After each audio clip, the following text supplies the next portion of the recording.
Goeiemiddag, is Willem Everts van die Oudtshoorn Koerant. Dit is Dinsdag 26 Februarie.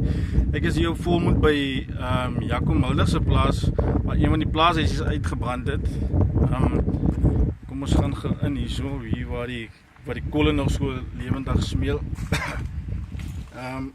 Volgens inligting wat die Oudtshoorn Koerant bekom het, hierso daar kan jy sien, brand die vuur nog lewendig. Dit net uitkom hierso.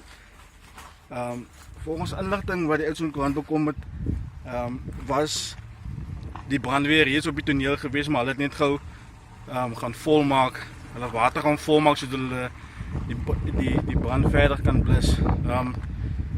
Volgens die ou wat bly hierso, die plaaswerker, het hulle kachel gemaak, want het is nog 'n redelik kouerig vandag in Oudtshoorn, en toe moes 'n vonkie daar bo by die skoorsteen uitgekom het en bo op huisraad geval het, wat natuurlik die brand veroorsaak het. Hy sê dat hy sy dier hoort troostel het die verloor in die brand, as ook sy flatscreen TV.